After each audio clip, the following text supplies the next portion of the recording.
Hello movie lovers, আশা করি সবাই বেশ ভালো আছেন। একদল চোর যারা কিনা বিশ্বের নামি দামি সব পেন্টিং চুরি করে বেড়ায়, কিন্তু একটা সময় তাদের কাছে একটা অদ্ভুত কাজের অফার আসে। সেটা হলো একটা কাল্পনিক ঝর্ণার খোঁজ বের করা। সেটার পানি পান করলে মানুষ অমরত্ব লাভ করবে। মজার ব্যাপার হলো চোরদের চুরির সাথে এই ঝর্ণার খুঁজে বের করা একটা অদ্ভুত মিল ছিল। তাই চোররা সেটা খুঁজতে তাদের মাস্টার প্ল্যানগুলো অ্যাপ্লাই করতে শুরু করে। তবে আদৌ এমন কোনো ঝর্ণার অস্তিত্ব পৃথিবীতে আছে কিনা, আর চোরেরা সেটা সত্যি খুঁজে পায় কিনা, সেটাই এখন দেখার বিষয়। আর এই ঘটনাটাই আমরা জানবো 2025 সালে সেরা একটা adventure thriller movie Fountain of ইউথের গল্প থেকে। একদিকে চুরি এবং অন্যদিকে অ্যাডভেঞ্চার, পুরো মুভিটাই যেন সাসপেন্সে ভরপুর। তবে শুরু করার আগে ভিডিওটাতে সবাই একটা লাইক দিয়ে নিন। শুরুতেই আমরা গল্পের মেন ক্যারেক্টার লুকাকে দেখতে পাই। সে খুব রেয়ার একটা পেন্টিং চুরি করে পালাচ্ছিল, আর কাশিম নামের একটা গুন্ডা তাকে ধাওয়া করছিল। লুকা অনেক কষ্টে তার হাত থেকে পালিয়ে একটা ট্রেনে উঠে পড়ে। সে এতটাই ক্লান্ত ছিল যে ট্রেনে ওঠা মাত্রই তার চোখ লেগে আসে। কিছুক্ষণ পর তার ঘুম ভাঙলে সে দেখতে পায় তার সামনে ইসমি নামের একটা মেয়ে বসে আছে। ইসমি তাকে ওই পেন্টিংটা দিয়ে দিতে বলে, কিন্তু লুকা তাতে রাজি হয় না। নিঃসন্দেহে পেন্টিংটা অনেক দামি ছিল, তবে এই পেন্টিং এর পিছনে আরো একটা রহস্য লুকিয়ে আছে, সেটা আমরা সামনে জানতে পারবো। তো ইসমি লুকাকে মারার হুমকি দিলে লুকা তাকে পেন্টিংটা দিয়ে দিতে রাজি হয়। কিন্তু পেন্টিংটা হাতে পাওয়া মাত্র ইসমির অ্যাসিস্ট্যান্ট লুকার উপর অ্যাটাক করে। লুকা যখন দেখে যে পেন্টিং দিয়ে তাকে মরতে হচ্ছে, তখন তো আর সেটা হাতছাড়া করার কোনো মানেই হয় না। তাই সে নিজের সর্বোচ্চ শক্তি দিয়ে ইসমিকে আটকানোর চেষ্টা করে। দুই পক্ষের মধ্যে শুরু হয় তুমুল যুদ্ধ। লুকা ভেবেছিল ইসমি হয়তো কাশিমের লোক, কিন্তু না, ইসমি তো কাশিমকে চেনেই না। তাহলে আসলে কে আর কেন ওই পেন্টিং এর পিছনে সে পড়ে আছে, এগুলো আমরা সামনেই জানতে পারবো। যাই হোক, লড়াইয়ের এক পর্যায়ে লুকা খুব কৌশলে ইসমির কাছ থেকে পেন্টিংটা নিয়ে তাকে একটা রুমের ভিতরে আটকে রেখে পালিয়ে যায়। এই পুরো সময়টা তার বন্ধু মরফি তাকে কলের মাধ্যমে গাইড করছিল। তো সে লুকাকে জানায় যে কিছু দূরে একটা বাস স্ট্যান্ড আছে, সেখানে থেকে লুকা বাসে করে বেরিয়ে যেতে পারবে। তার কথা মতো লুকা বাস স্ট্যান্ডের উদ্দেশ্যে রওনা হয়ে যায়। পরের সিনে আমরা শেলি নামের একটা মেয়েকে দেখতে পাই। সে লন্ডনের একটা আর্ট মিউজিয়ামের ম্যানেজার। বর্তমানে পারিবারিক কিছু সমস্যা নিয়ে সে বেশ টেনশনে আছে। মূলত সেলির হাজবেন্ড পরকীয়ায় জড়িয়ে পড়েছে, আর তাই এখন তাদের ডিভোর্সের প্রস্তুতি চলছে। কিন্তু আসল সমস্যা তাদের ছেলে টমির কাজটি নিয়ে। সেলি যে কোনো মূল্যে টমির কাজটি চায়। তো উকুলের সাথে কথা শেষ করে সে মিউজিয়ামে ফিরে দেখে লুকা তার সাথে দেখা করতে এসেছে। আসলে সেলি মূলত লুকার বোন। তবে তাদের বাবা মা মারা যাওয়ার পর সেলির বিয়ে হয়ে গেলে তাদের মধ্যে যোগাযোগ নষ্ট হয়ে যায়। তাই এতদিন পর তাকে দেখে সেলি বেশ অবাক হয়। লুকা তাকে জানায় যে সে তার বোনকে অনেক মিস করছিল, এই কারণে দেখা করতে চলে এসেছে। তবে সেলি জানতো লুকার নিশ্চয়ই অন্য কোনো উদ্দেশ্য আছে। তো এরপর লুকা তাকে খেপাতে শুরু করে যে সেলি এতদিন ধরে আর্ট মিউজিয়ামে কেউ পেন্টিং এর ব্যাপারে লুকার থেকে বেশি জানে না। এরকম পরিস্থিতিতে দুই ভাই বোনের মধ্যে যা হয় আর কি, সেলির ইগো হার্ড হয়ে যায়, আর সে লুকাকে ভুল প্রমাণ করার কাজে লেগে পড়ে। এবং সেই সুযোগে লুকা সেখান থেকে হেড অফ ক্রাইস্ট নামের একটা মূল্যবান পেন্টিং নিয়ে পালাতে শুরু করে। সেলি সেটা দেখে লুকাকে ধাওয়া করতে শুরু করে, কিন্তু ততক্ষণে মিউজিয়ামের গার্ডরা অ্যালার্ট হয়ে যায়। এখন লুকা যেহেতু সেলির ভাই, তাই সবাই তো আগে সেলিকেই সন্দেহ করবে। এই কারণে লুকা সেলিকে নিয়ে সেখান থেকে পালাতে শুরু করে, আর গার্ডরা তাদেরকে ধাওয়া করতে থাকে। অনেক কষ্টে তারা গার্ডের হাত থেকে পালিয়ে তাদের গোপন আস্তানায় চলে আসে। সেখানে মর্ফি তাদের জন্য অপেক্ষা করছিল। লুকা দ্রুত মর্ফিকে পেন্টিংটা চেক করতে বলে। এদিকে সেলি তো ক্ষেপে আগুন, সে পারলে তার ভাইকে মেরেই ফেলে। এর মাঝে মর্ফি পেন্টিংটা চেক করে জানায় তারা যেটা খুঁজছে এটা সেই পেন্টিং এ নেই। সেটা শুনে লুকা হতাশ হয়ে যায়। মূলত তারা ওই পেন্টিং এর ভিতরে একটা কোড খুঁজছিল। লুকা ভেবেছিল কোডটা হাতে পেলে সে পেন্টিংটা সেলিকে ফেরত দিয়ে দিবে, কিন্তু কোডটা যেহেতু পাওয়া যায়নি, তাই সেলিকে কৌশলে অজ্ঞান করে একটা পার্কে ফেলে রেখে আসে। সেলির জ্ঞান ফিরলে সে বুঝতে পারে লুকা তাকে ধোঁকা দিয়ে পেন্টিংটা নিয়ে পালিয়েছে। প্রচন্ড অপরাধ বোধ নিয়ে বেচারি আবারও মিউজিয়ামে ফিরে গিয়ে দেখে স্পেশাল ব্রাঞ্চের অফিসার আব্বাস অলরেডি সেখানে পৌঁছে ইনভেস্টিগেশন শুরু করে দিয়েছে। সে গত 1.5 বছর যাবৎ লুকার পিছনে পড়ে আছে। এই 1.5 বছরে লুকা আরো বেশ কিছু দামি পেন্টিং চুরি করেছে। আব্বাসের সব নিয়ে সেলিকে জেরা করলে সেলি তাকে স্পষ্ট জানিয়ে দেয় যে এখানে তার কোনো হাত নেই। লুকা তাকে ফাঁসিয়ে দিয়ে পালিয়েছে। তবে আব্বাস তার কথায় পুরোপুরি কনভিন্স হয় না।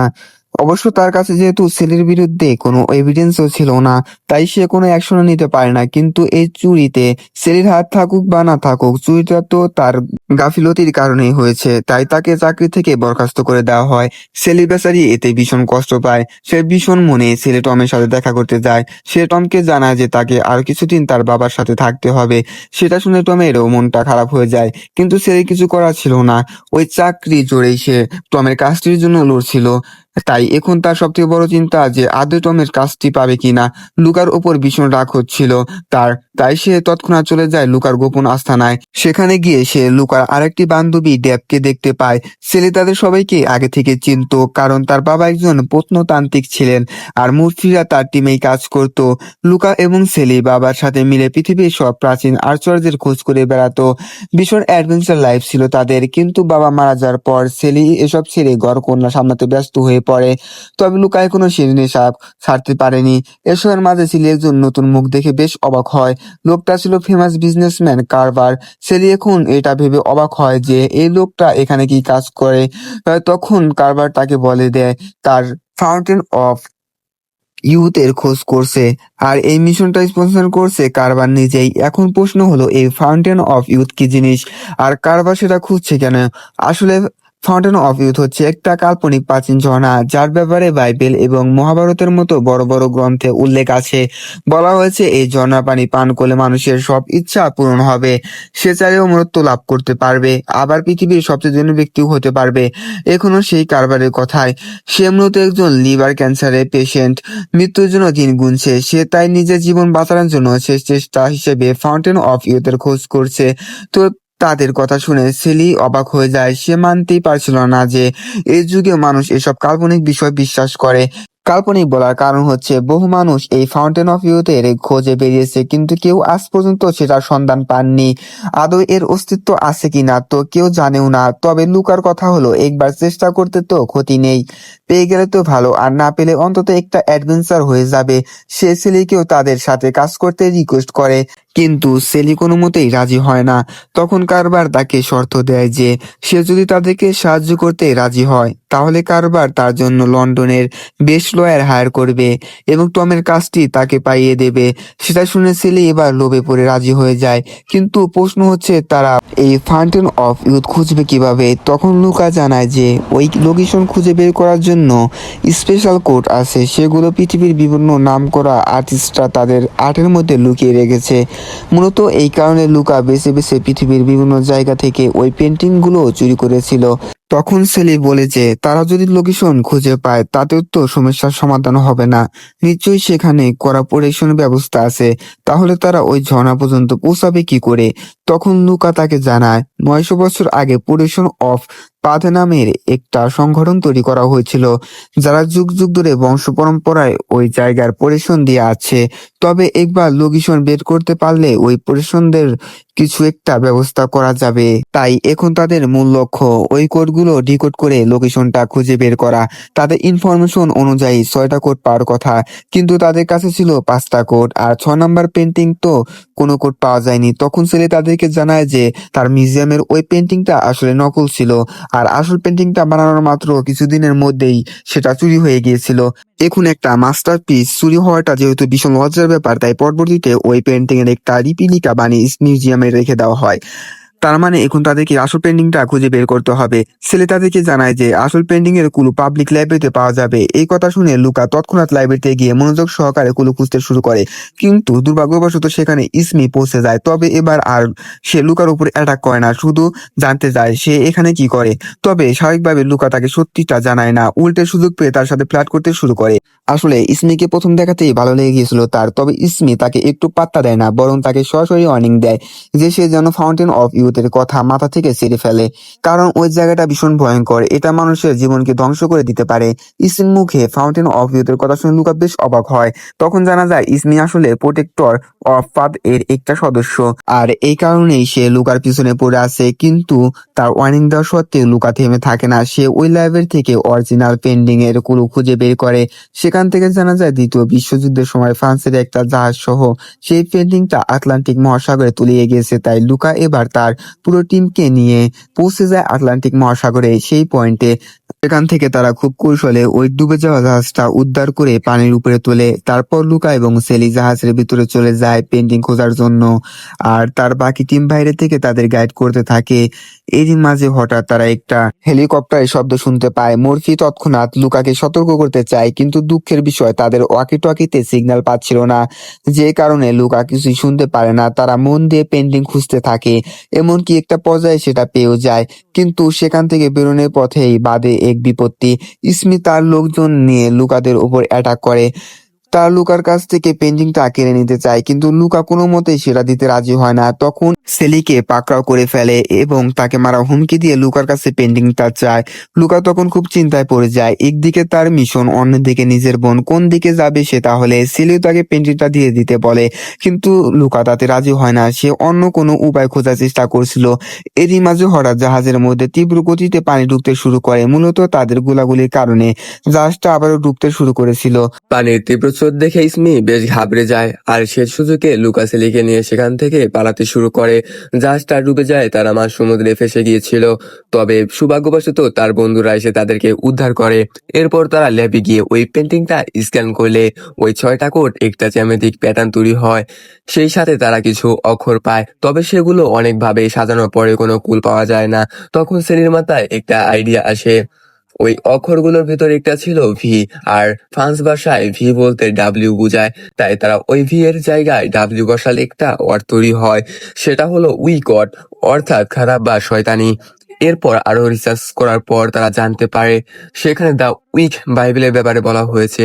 প্রাচীন যুগের এক বাইবেল লেখক তার বাইবেলে একটা মস্ত বড় ভুল করে ফেলে, যেখানে বাইবেলের মূল কথাটি ছিল তোমরা বিবেচার করো না, কিন্তু সেখানে ওই ব্যক্তির একটা ছোট ভুলের কারণে ওই লাইনের অর্থ দ্বারা তোমরা বিবেচার করো, আর তাই ওই বাইবেলের সবগুলো কপি তৎক্ষণাৎ বাজে করে সেগুলো ধ্বংস করে দেওয়া হয়।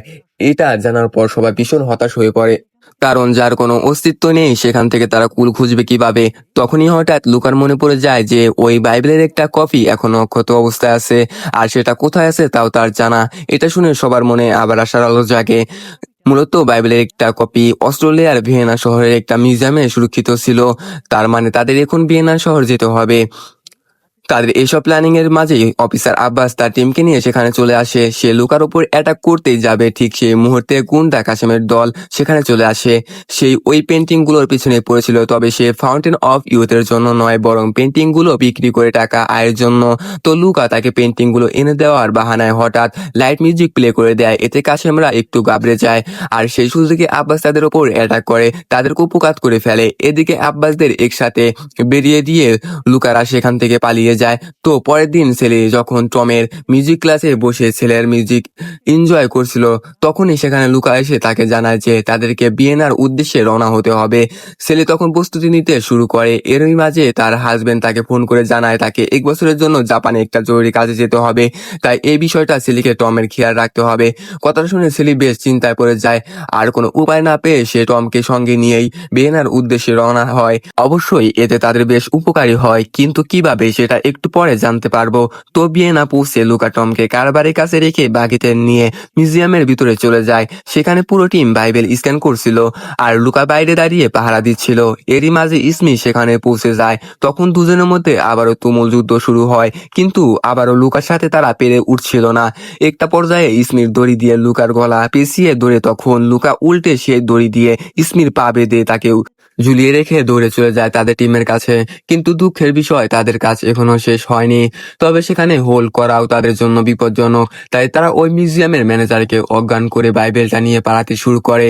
ছেলে তাদেরকে বাধা দেওয়ার চেষ্টা করে, কিন্তু কেউ তার কথা শোনে না, কারণ এত দূর এসে তো আর পিছিয়ে যাওয়ার কোনো মানেই হয় না, তাই না? এদিকে কারবার টমকে নিয়ে সামনের একটা রেস্টুরেন্টে বসেছিল। লুকার সিগন্যাল পেয়ে সেখান থেকে বেরোনোর সাথে সাথে ইসমির লোক তাদেরকে ঘিরে ধরে, তবে কারবারও কম যায় না। ক্যান্সার পেশেন্ট হওয়া সত্ত্বেও সে লোকগুলোকে মেরে তক্তা বানিয়ে দেয়। এরপর তারা তাদের আস্তানায় ফিরে ওই বাইবেলটা স্ক্যান করে, কিন্তু অদ্ভুত সংখ্যা খুঁজে পায়, তবে সংখ্যাগুলো অর্থ তারা বুঝতে পারে না। এদিকে সেলি তাদেরকে এসব কাহিনী দেখে ভীষণ ক্ষেপে যায়, কারণ এদিকে লুকা ইসমির কাছে তার জীবন বাজি রেখেছে। তার ওপর আবার এখন তার বাচ্চা ছেলেকে মৃত্যুর মুখে পড়তে হচ্ছে। সে কোনোভাবেই আর সেখানে থাকতে রাজি হয় না, টমকে নিয়ে দ্রুত বেরিয়ে যায়। তবে টম তাকে বারবার থামানোর চেষ্টা করছিল, কিন্তু তার মা তার কোনো কথাই খেয়াল করে না। অনেক কষ্টে টম তাকে শান্ত করে এবং তাকে জানায় যে বাইবেল থেকে পাওয়া এই সংখ্যাগুলো আসলে কোনো নাম্বার নয়, বরং এগুলো মিউজিক্যাল নোট ব্যবহার। সেলির কাছে একটু অদ্ভুত লাগে। সে টমকে নিয়ে আবারও ফিরে যায়। এরপর টম ওই নোটগুলো ফলো করে একটা মিউজিক তৈরি করে। সেই মিউজিকটা সার্চ করলে জানা যায় সেটা পৃথিবীর সপ্তম আশ্চর্যের সাথে কানেক্টেড। একটা নকশা নির্দেশ করেছে। তারা ওই নকশাতে তাদের পাওয়া 6টা কোড বসালে মিশরে একটা পিরামিডের লোকেশন পায়। তারা বুঝে যায় ওই পিরামিডের ভিতরে নিশ্চয়ই ফাউন্টেন অফ ইউথ লুকানো আছে। তাই তারা এবার মিশরে যাওয়ার প্রস্তুতি নিতে শুরু করে। কিন্তু সেলি টমকে নিয়ে একটু টেনশন হচ্ছিল। তখন কারবার তাকে আশ্বস্ত করে যে সে টমের সুরক্ষার সম্পূর্ণ ব্যবস্থা করবে। তারা হাইলি ট্রেন বডিগার্ড সঙ্গে নিয়ে যাবে। সেই কথা মতো তারা একদল বডিগার্ড নিয়ে রওনা হয়ে যায় গিজার উদ্দেশ্যে। এদিকে ইসমি গিয়ে তার বসকে লুকার সমস্ত প্ল্যান সম্পর্কে জানায়, সাথে এটাও জানায় যে তারা অলরেডি গিজার উদ্দেশ্যে রওনা হয়ে গেছে। তখন তার বস তাকে বলে যে কারো ভাগ্যে যদি সত্যিকার অর্থে ফাউন্টেন অফ ইউথ লেখা থাকে তাহলে কেউ সেটাকে আটকাতে পারবে না। তবে তাদেরকে এটা অবশ্যই নিশ্চিত করতে হবে যে ওই পবিত্র ঝর্ণা যেন কোনো খারাপ মানুষের হাতে না পড়ে। এতে সে নিজে তো ধ্বংস হবেই, সাথে পুরো পৃথিবীটাকেও ধ্বংস করবে। তখন ইসমু তার টিমকে নিয়ে গিজার উদ্দেশ্যে রওনা হয়ে যায় লুকাদের আটকানোর জন্য। ততক্ষণে লুকারা সেই পিরামিডে পৌঁছে গিয়েছিল। তারা ড্যাব আর মর্ফিকে কয়েকজন বডিগার্ডের সাথে পাহারায় রেখে ভিতরে চলে যায়। সেখানে একজন গাইডও ছিল। লোকটা প্রথমে লুকাদের পর্যটক মনে করে, কিন্তু পরে যখন সে বুঝতে পারে লুকাদের উদ্দেশ্য ভিন্ন, তখন সে বাধা দেওয়ার চেষ্টা করে। সেটা দেখে কারবার তার এক বডিগার্ডকে দিয়ে লোকটাকে বাইরে পাঠিয়ে দেয়। এরপর তাদের কাছে থাকা গোপন নকশা ফলো করতে করতে সামনের দিকে এগোতে শুরু করে। ভিতরে তারা পাথরের একটা বড় পোর্টাল দেখতে পায়। তবে অনেক চেষ্টা পরেও তারা সেটা খুলতে পারছিল না। কারবারেতে বিরক্ত হয়ে পোর্টালটা ব্লাস্ট করে দিতে চাইলে ছেলে তাকে বাধা দেয়, কারণ পিরামিডটা যেহেতু অনেক পুরনো তাই সেখানে ব্লাস্ট করা হলে পুরো পিরামিডটাই ধসে যেতে পারে। তখন তারা আশেপাশে ওই দরজা খোলার চাবি খুঁজতে শুরু করে। এরই মাঝে টম হঠাৎ কিছু অদ্ভুত মিউজিক্যাল ইনস্ট্রুমেন্ট দেখতে পায় আর সেটাতে ওই কোটের মিউজিকটা বসাতে শুরু করে। তখন সবাই লক্ষ্য করে ওই সুরের কারণে ধীরে ধীরে পাথরটা নড়তে শুরু করেছে। এমন সময় সেলি হঠাৎ একটা বড় ঘন্টা দেখে কৌতূহল বশত সেটা বাজিয়ে দেয়। ধীরে পাথরটা নড়তে শুরু করেছে। এমন সময় সেলি হঠাৎ একটা আর লুকারা সবাই সেটার মাধ্যমে নিচের একটা গুহায় চলে আসে। ধীরে পাথরটা নড়তে শুরু করেছে। এমন সময় সেলি হঠাৎ একটা ধীরে পাথরটা নড়তে শুরু করেছে।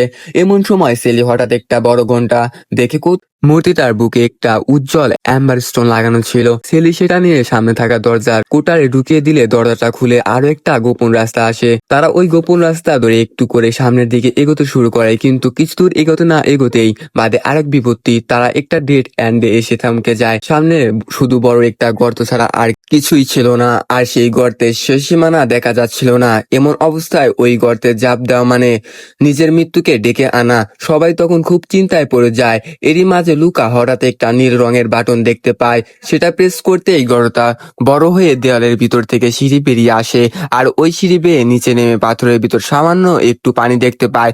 অর্থাৎ এটাই হয়তো সেই ফাউন্টেন অফ ইউথ। তবে পানির পরিমাণ এত কম দেখে কারবারে মন ভরে না। তার ওপর আবার এটা আসল ফাউন্টেন অফ ইউথ কিনা সেটাও কারো জানা নেই।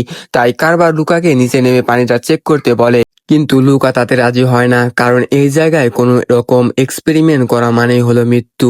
বরং সে কারবারকে চেক করতে বলে, কারণ এমনিতেই তো সে কিছুদিন পরে মারা যাবে। তো এটা যদি সত্যি ওই পবিত্র ঝর্ণা হয়ে থাকে তাহলে তো ভালোই, আর যদি না হয় তাতেও তো খুব ক্ষতি হবে না। তবে কারবার কোনো মতেই তার কথা মানতে চায় না। সে লুকাকে শাসাতে শুরু করে। তার এমন অদ্ভুত আচরণ দেখে সবাই ভীষণ অবাক হয়। আর তখনই তার আসল একটা রহস্য সামনে আসে। সে মূলত কোনো ক্যান্সারের পেশেন্ট নয়। সে আসলে ক্যান্সারের কথা বলে লুকাকে ইমোশনাল ব্ল্যাকমেল করেছিল, যাতে তাকে কাজে লাগিয়ে কারবার এই ঝর্ণার সাথে পারে এবং অমরত্ব লাভ করতে পারে। এই কথা শুনে সবাই খুব ভয় পেয়ে যায়। লুকা কোনো মতেই নিচে নামতে চাচ্ছিল না। তখন কারবার রাগের মাথায় তার হাতে গুলি করে দেয় এবং সেলি আর টমকেও মেরে ফেলার হুমকি দেয়। বাধ্য হয়ে তখন লুকাকে নিচে নেমে যেতে হয়। নিচে নামার পর যখন তার শরীরে এক ফোঁটা রক্ত ওই পানিতে পড়ে, তখনই পাথরের ভিতর থেকে পানির এক বিশাল ফয়ারা এসে তাকে তাকে অদ্ভুতভাবে আঁকড়ে ধরে শূন্যে ভাসিয়ে দেয়। এরপর যখন সে পানি মুখে নিতে যাবে তখনই তার চোখের সামনে কিছু অদ্ভুত দৃশ্য ভেসে ওঠে। সে দেখতে পায় সে একেবারে যুবক হয়ে গিয়েছে, কিন্তু তার বোন আর ভাগ্নের বয়স কয়েক গুণ বেড়ে গিয়েছে। তারা করুণ দৃষ্টিতে লুকার দিকে তাকিয়ে আছে। এটা দেখেই লুকা ফাউন্টেন অফ ইউথের আসল রহস্য বুঝতে পারে। মূলত ফাউন্টেন অফ ইউথ থেকে অমরত্ব লাভ করা যায় ঠিকই, তবে তার জন্য নিজের সবচেয়ে পছন্দের বা কাছের মানুষের বিসর্জন দিতে হয়।